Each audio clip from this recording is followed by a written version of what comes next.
And so they sleep together. Girly, no, like I can't do these things for you. Like I'm too weak. I don't like have money to like finance your company. So then she goes batch crazy. Okay, so I totally lied when I said I would be doing a K-drama next, because it turns out there's just a lot of C-dramas going on. Like, I actually didn't start watching this until it was almost over. So yeah, it's also the most recent one finished airing, so I'm going to be doing this C-drama, but I literally still have to do Lost You Forever, but there will eventually be a K-drama. I originally said I was gonna do the Midnight Romance of Hagwon, but that one's getting pushed back. And Lovely Runner is also gonna get pushed back because My Sweet Mobster and what else am I watching?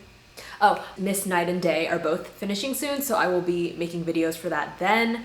But yeah, so we are on to As Beautiful as You. And same as last time, this is gonna follow the same format. So let's just get started into the background. So this is also an adaptation from a novel, 你如北京美丽, As Beautiful as Beijing, which is written by Jiu Yue Xi. And then the screenplay is actually adapted by Yang Qianzi, who also adapted The Legends and Only for Love. It's directed by Chen Chang, and he's done quite a couple of works, but I've not really heard of them. I've heard of Nothing But You and Dating in the Kitchen, but I've actually not seen either. And now on to a quick synopsis. After being mistreated at her corporate job, Jixing quits and decides to start her own company. The powerful and level-headed Han Ting, who's also Jixing's former classmate, decides to invest in her company. With the help of Han Ting, Jixing's company begins to take off and the relationship develops into a romantic one. Okay, on to characters. I don't know why last time in The Princess Royal I only listed 2 characters when I really should have listed them all. So this time I'm actually listing every character. Yeah, so first up, Han Ting. Han Ting is played by Shu Kai. Han Ting is a very successful investor. He's a cold-hearted, level-headed workaholic. His life literally revolves around work, and that is until he meets Jixing again, who is his first love. Previously, they worked on the same team for a competition in college, but before he got to confess, he was sent abroad by his family. When he sees her again, like 10 years later, he's happy, but doesn't actively get involved with her life because they have no relationship professionally, and this man is all about his professional life, you know? But then, Jixing quits her job, and Han Ting attempts to scout her, but he's turned down when she starts her own company. Eventually, he invests in her company, and their professional and soon personal relationship begins. So Jixing. Jixing is played by Tang Song-yuan. Originally, Jixing was working at an IT firm, but she quits after not being compensated for her good work performance. After several instances of mistreatment, she decides to quit and start her own company. Jixing is a pretty serious and competent hard worker. She's a little bit of a dreamer, like she literally quits her company to just do a startup, like on a whim. Like it wasn't really like something she thought out when she did it. But she learns that starting a company is hard AF, and she is basically failing her new company until Han Ting steps into the picture. And with Han Ting's guidance, Jixing's company begins to do well. Next, I'm not listing the actual actresses anymore, sorry. I'll just stick a little image of them. So Lily is one of 3 of Jixing's best friends. She's a very classy, straightforward kind of girl. She gets fired from her previous job and then joins Jixing's company and is in charge of client relations. She's very straightforward, confident, and sociable. She's actually Jixing's closest friend within everyone else, and she's also dating Han Ting's friend. So Su Zizhou, he starts the company with Jixing. I would call him CEO number 2. He's definitely the less competent of the 2 and a little bit on the silly side. Like Jixing is definitely like the leader, and I don't know if that's because Han Ting's in the picture, but yeah, he's kind of the side CEO kind of guy. And then Tu Xiaomeng, she's Jixing's other friend because they're like a friend group before, so she's the 3rd member of the friend group, and her occupation is a singing live streamer, I guess. And her entire plot line is that she gets involved with her client's son. Onto the boys, who are Han Ting's friends. So Xiao Yishao, he's Han Ting's good friend and Lili's boyfriend. He also works in investing, and he and Lili's relationship is kind of rough because he kind of doesn't tell her everything, and yeah, he's like hiding something from her, kind of. And then Han Ting's other friend, I guess, but it's really his uncle. So Lu Linjia, he's technically Han Ting's uncle because it's his great aunt's son, but he's actually younger than Han Ting. He's also the son of Tu Xiaomeng's client, which means Tu Xiaomeng's client is Han Ting's great aunt. And yeah, so this is the son. So he gets involved with Tu Xiaomeng. Yeah, he just pursues her throughout the entire drama. They like get together. So Hunting's stalker girl, Zhenzi, she studied in Germany with him and is obsessed about him. She's the owner of the company that Jixing used to work at and also the company that Hunting is also investing in.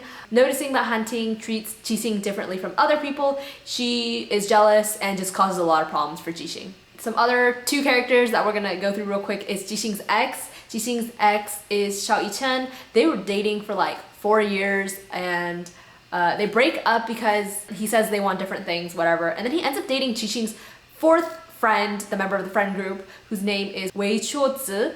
But that basically causes Chuozi to kind of leave the friend group and she's kind of like a side character, like completely. Okay, rating. I actually have not decided, but I would say it's somewhere between a 7.5 to an 8. Yeah, it's kind of hard because basically all the points come from their relationship dynamic. Shu Kai and Tang Sung-yuan have pretty good chemistry. I wouldn't say it's like fiery, insane chemistry, but I think it fits well with the maturity of the drama, which is also why I really like it.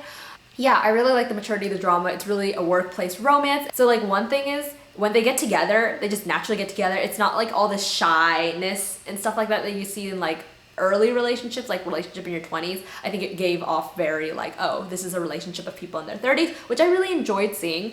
I also really like that I felt like their relationship was like equals. It's a lot of the time you have a knight in shining armor and then a girl. And I'll be honest that Hunting definitely is like a beneficial relationship for Jixing, but it's definitely different because she is absorbing this information and like applying it. Because like she isn't a damsel in distress. Like he's giving her the resources to help herself versus doing things for her, which I really appreciated. So yeah, I think I like the character Hunting. I really like the character Jixing. So that's really where most of this came from. I really like the relationship dynamic, but the thing is it gets like some minus points because the rest of it kind of sucks. Like I don't know why they decided to incorporate like the crazy stalker girl like Zhenzi. She's just so annoying. Like I don't get it. And then there's some side plots that I also don't really care about. Like basically every other character except the main ones, I like genuinely am not interested in the plot. I also was not invested in the entire investing startup plot line. I don't know if it just wasn't interesting enough, wasn't simplified enough for me, but I just didn't care about any of it. Maybe it's because I'm not interested in that genre of stuff. So yeah, ultimately it cannot be like my drama of the year, but it was still enjoyable just for the romance. Okay, so now to summarize just the romance plotline. So earlier I established that Hunting is Jixing's mentor in college. He has a crush on her, she's cute and competent, and Hunting's entire personality is being a competent businessman, so obviously he's like into her.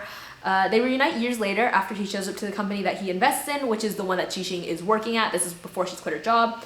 But then she gets bullied, specifically she gets sexually harassed and her boss basically gets her fired because of that. And Jixing literally just kind of rage quits in my opinion. She's just like, I quit. Like that's literally it. I was kind of like, oh, that's kind of strange. I don't know if anyone just quits their corporate job that quickly, but okay. Actually, during this time, Jixing's friend had originally suggested this startup idea, and she was like, no, I'm not sure I can do that. But then obviously she quits this job, she goes on a little break, and then she talks to Hunting, and Hunting, who's just trying to inspire her to work again for his company, ends up inspiring her to actually do the startup. So then he scouts her, but she rejects it in order to work with a startup, and yeah, he's not very happy about that. 这姑娘挺有意思的啊，韩大总裁费尽周章去清水渔村把人家的初心给换回来了，结果人家转头就创业去了，有意思。继续。So basically, Jixing is trying her best to work on the startup, but it's failing. Ultimately, she gets an offer from Hunting's rival, who is his cousin. I didn't introduce her. Oops, but she's another villain. She's like the owner of this company that keeps butting heads with Hunting. She tries to take over Jixing's company. She basically is like, I'll take over your company and give you this much money. But then she just kind of takes over the company, and Jixing was kind of not really willing to let someone else have that much power over her company, so she declines it. And then Hunting makes the same offer. 我相信你有判断能力，否则你不会拒绝韩元。你也说过要将软件硬件相结合，选择我和东一，星辰才有更好的未来。你开的条件我可以答应，但是我希望未来星辰不会引入外部团队，内部人事完全由我自己一个人做主。好，定期向我汇报，我需要2年的监管权。合作愉快。合作愉快。 But I think he just promises that she can keep her staff, and then since they have a little bit more trust versus cousin, you don't know if the cousin's gonna like actually ruin the company and like fire all the workers. Yeah, I know this is a little complicated because I totally did not write this out and I'm just spitballing it. But yeah, so Han Ting invests in her company. Things are basically looking up throughout the entire plot line. Things here and there mess up. Jixing fixes it, gets the help of Han Ting. Yeah, and then so their relationship begins to develop. He's constantly like, I don't know if hitting on her is the right word, but creating opportunities for her to see him. And he's just doing that constantly. And actually, she is dating someone else. She's still dating Xiao Yichen at this point. And then eventually, as she gets, she really kicks it into like trying to get more investors and really things pick up for the company. This is when she gets super busy and that she's too busy for Xiao Yichen. Because he's trying to get married, and then she's like, wait, can you hold off? Like, my company is not stable yet. But basically, when her company gets more stable, she proposes to him, or is going to propose to him, and then Xiao Yichen is like, girly, no, like I can't do these things for you. Like I'm too weak. I don't like have money to like finance your company. And she's like, I don't need these things from you. And he's like, oh, but I want to give those things to you. So then they break up. And then I'm just gonna mention this real quick. Her friend has been interested in him this entire time and she's into him. And honestly, I hate this plotline so much, but basically, he's like, oh, would you feel bad that like you're gonna lose your friends because of me? And she's like, no, like you're more important. Like, why do we get these scenes? And like, why are we supposed to feel sympathy for the fourth friend who is chasing after her friend's boyfriend and like eventually wins him over? This is when Han Ting's really like kicking things up, making opportunities to see her, really helping her. So then the turning point for the relationship is Jixing's birthday, and this is with Lily, Tu Xiaomeng, and Wei Chuozi. And then the thing is, Xiao Yichen and Wei Chuozi are dating at this point, and then he drops her off and she sees them hugging. 行了，你们爱在一起是你们的自由，但今天是今天生日，邵一晨，你赶紧走，刘诗晴该到了。就是快点说给我发微信，我来见他。好，我来微信。 Like, girly, you have her ex-boyfriend of 4 years dropping you off on her birthday. Like, on her birthday, that's kind of like, oh my god, yeah, whatever. But yeah, so Jixing finds out and then she kind of leaves her own birthday party, is really sad. Lily tells her boyfriend this, who's Xiao Yishao, who is with Han Ting at the time. They're like working with some investors, doing some professional stuff because that's all Han Ting ever does. And so Xiao Yishao decides to tell Han Ting, because he's like supportive of this relationship, because he knows that Han Ting is into Jixing. Like everyone knows he's into Jixing except Jixing. Basically, Han Ting is like, let me take a break from my professional work and let me go pick her up. And then he picks her up, and this is kind of funny, but he literally just leaves her there, and then he's like continuing his work while she's waiting on him on her birthday. 你休息一下，我去跟他聊聊。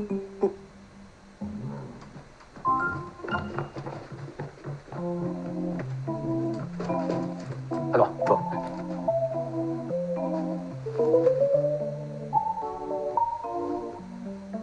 But yeah, so after the investor people leave, Han Ting's finished his work stuff. He is just like flirting with her, she's drinking, and then at some point they're like playing this game, or they're like rolling dice basically, and he's just, and then they make like the gamble on it.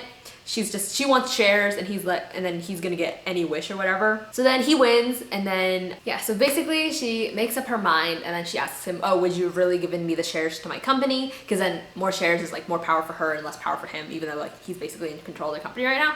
And then he says yes, and then she's like, oh, then I'm willing to do whatever you want for your wish, because he like wanted, he got a wish. And so they sleep together. That is his wish. 如果你说了，你真的会给我3.4%的股份吗？ 会。那我也愿赌服输。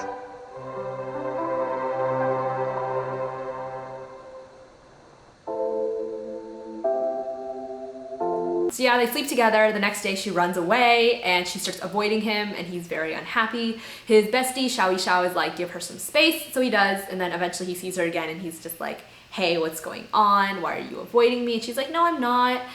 So at some point I think something bad happens to the company and she gets hurt, and then he takes her to his house and then he like cooks for her, and then he's just like, let's date. And then she just says yes. And that's also what I like about, this is like why I like the drama, because it's so straightforward that he just asked her out and she just says yes after she'd been avoiding him. And then so they start dating, the relationship is like super good. Basically things go AWR when Jixing finds out that Han Ting owns the rival company of hers, because like she's developing like medical equipment and his other company is also that. So she's worried that he's gonna take over her company and then just screw her over, I guess. So then she goes batch crazy and she like steals documents from him, and I don't know, illegally signs his name or something, but I don't know, she does some illegal stuff, and knowingly, because she knows that hunting won't do anything to her, so like she knows that he likes her enough that like he's not gonna pursue charges against her, but she doesn't trust him with her company. I don't know, this is a strange plot point in my opinion. So it turns out that Hunting had basically planned this all, so Jixing actually gets played. So basically, she wants to take her company and have another investor, but she gets played by that investor. So this new guy got stocks, and then Hunting basically bought the new guy's stocks by doing some business trade, and Jixing basically gets played, so then Hunting actually owns even more of the company now. Yeah, he basically just takes over the company. Jixing rage quits, goes away for a little bit, travels, and she comes back. Hunting scouts her again, and so she works at the company, and now we're like at the end. So Hunting is still interested, Jixing is still interested. She's like just about to finally like confess and forgive him. Don't even know what he needs forgiveness for, to be honest. Basically what happens is Hunting is a cold businessman, and so one of the people he screws over in business basically comes after Jixing, and then he holds Jixing hostage, and then Hunting comes and saves the day, and then Hunting of course gets hurt. Yeah, but at some point Jixing I think had said she wanted the kind of love where he would die for her, and that actually almost happens, and she's like, bro, I'm sorry, like I regret that, like I didn't really mean it. Like he's like, oh yeah, I know, this is like a mistake. 请早就原谅我。那些看似遥远，却很在你我之前说的要死要活的爱情，不是结婚，知道？今天是个意外，别太伤。 And then they get back together. That's basically it. They run the company together. They're together romantically, and then they get married. And this is like one of the cutest epilogues in my opinion, because it just shows them aging together, still like being really just each other's life partners. They talk about work together, they have kids together, and they're very calm. And I feel like they've never had that like insane spark, like fire burning kind of relationship, and I really like that it's been like a very warm relationship. And yeah, so on to the pros of things that I liked. Yeah, the maturity, I literally just talked about it, but I like how they sleep together, they're interested in each other, and then they start dating. I talked about how she basically goes crazy and does some insane stuff, but when she sees him again, she's in love with him, and she's not in denial about it, which is also great. Like I didn't fall into that like tropey stereotype of whatever nonsense. And there's also not that much jealousy scenes also, now that I'm thinking about it. Like Zhengti, like Jixing is like jealous of her maybe once, and then after that they're on good terms. Chemistry and dynamic, I mentioned this, I think they look good together. I really like their dynamic. It's kind of uncommon, I'd say. It's a very realistic, mature dynamic. A lot of C-dramas tend to be like, the relationship is everything, and they kind of like only people in the relationship, but I really like that they're people outside of the fact that they're in a relationship. I talked about this too earlier, but I really like that they're equals. I mean, Hunting is obviously more powerful. He's also got a couple years on him. I forgot their age gap, but yeah, he's older. So he obviously is more experienced and a better investor, but they're also doing different things because she's not an investor. She's just running her little company. So she's very competent for what she's doing. Obviously Hunting can do it better, but otherwise she's still a very like intellectual woman that she can like handle her own. Like Hunting just needs to like inform her a little bit and she'll figure it out, versus like complete damsel in distress, the man's doing everything for her. Like Jixing is actually doing basically everything herself. She just kind of gets the guidance of Hunting, who helps her figure these things out versus doing the things for her. And I really like that, the equal relationship, because I don't really like a damsel in distress, Cinderella kind of situation. Okay, so yeah, that's about it for the pros. It literally just had to do with the characters. It was, yeah, I was basically rambling about one point of liking the characters. And so con, I would say the characterization for everyone sucked except for the main leads. Like every single other character, I did not understand their motives and everything. So basically, I didn't mention this, but Lily ends up breaking up with Hunting's bestie, and I'm not sure why, because both of them were like, oh, this is the first time I've had this kind of relationship, because they both started with friends with benefits, and then they like develop into like a romantic relationship, you know? And then he's also like, oh, I'm doing more for you than I have previously, but they break up because he has a kid, and then she can't accept that he isn't willing to get married for her. But to be honest, they haven't even been long enough for him to suddenly change this idea that he's had for years, you know? So I don't know why. I feel like they broke up so quickly. Like it's not like they tried to work on it and then done something. But I guess if someone's not interested in marriage, they're not interested in marriage, right? I guess you can't really do any convincing. But I feel like we never even got the reason why he doesn't want to get married. Like, I don't know, but I feel like they really could have talked things out, and then if she realized that this isn't going to be possible, then yeah, break up with him. But it's just kind of like she just got super angry, and then everything happened, and it was kind of like, And then also she eventually starts dating Su Zizou, which is why I mentioned his character, the other CEO guy, because he's basically had a fat crush on her the entire drama. They honestly, yeah, they don't seem like each other's types, and I don't know why she's seeing him. I felt no chemistry. It feels very one-sided to me. Like, I don't see her interested in him, and I don't know why they're dating either. Also, his character is like, why are you obsessed about this woman? And it's like only because of looks, but then when other people do things to her because of her looks, he's different. Like, I don't really think so. Other side couple is Tu Xiaomeng is cute. She's the streamer, and she and her boy are cute, but they're also just so removed from the plot. Like, it was just like completely detached, basically. Like, there are honest, I think she is actually Xing's roommate. It just doesn't integrate very well, so I wasn't very invested in them either. I mentioned this earlier, but I really hated the bestie, Wei Chuzhi and the ex. Like, that is such a weird relationship, and it could have happened, but I don't know why we had to see their scenes together. Like, okay, on his perspective, he actually didn't do anything that messed up, I guess. Like, some nice girl, like, hits on you, you're, like, single, sure. But, like, the friend who's been into her friend's boyfriend and kind of waits for them to break up, and then also decides to choose the man over her friends. Like, what a girl. Like, I don't know why we're supposed to feel any sympathy for her and why they had any screen time. Like, every single time I saw them, I'm annoyed. Like, sure, in real life, those people exist, but they aren't the main character, and, like, Jixing is the main character, so, like, I have no sympathy for her, so, like, why do we care? Like, I don't know. That plotline just completely annoyed me every single time I saw it. It was just, like, it gave me, like, a little icky feeling.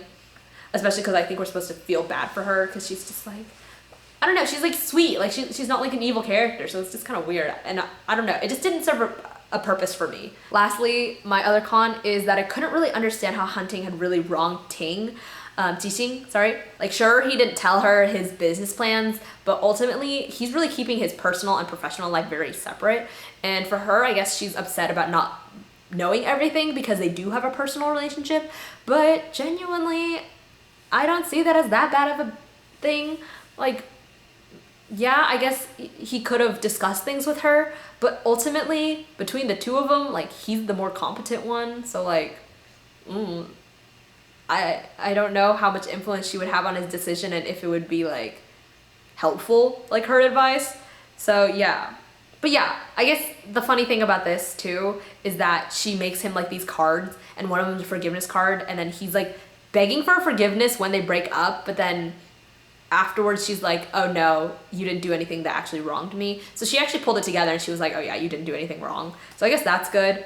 Oh, and then I guess one more note that I made was that I complained about the plotline, but I guess the bigger issue of the plotline is the plotline doesn't, I feel like, enhance the characters, but genuinely it's just plotline, and then they're not growing as people until maybe like one incident in the end. Okay, actually I only listed reasons why I like the drama and why I don't like the drama. I have no idea why other people don't like this drama. I didn't do enough research on that. But yeah, so today we're just gonna have my pros and cons. Don't have cons to rebut. Yeah, so that's all for my As Beautiful As You review. I think Lost You Forever might be next on my list. So many Chinese dramas, and I'm literally skipping the double. I'm gonna do a His Man 3 recap review. I thought it was ending last week, so I was gonna be this video, but turns out His Man 3 has an extra episode, so I will be doing that next week in my new filming background, because this is like the last of this filming background. Anyways, I'm totally rambling. Check out The Princess Royal if you want, because that's the only other drama review video I have up at the moment. So yeah.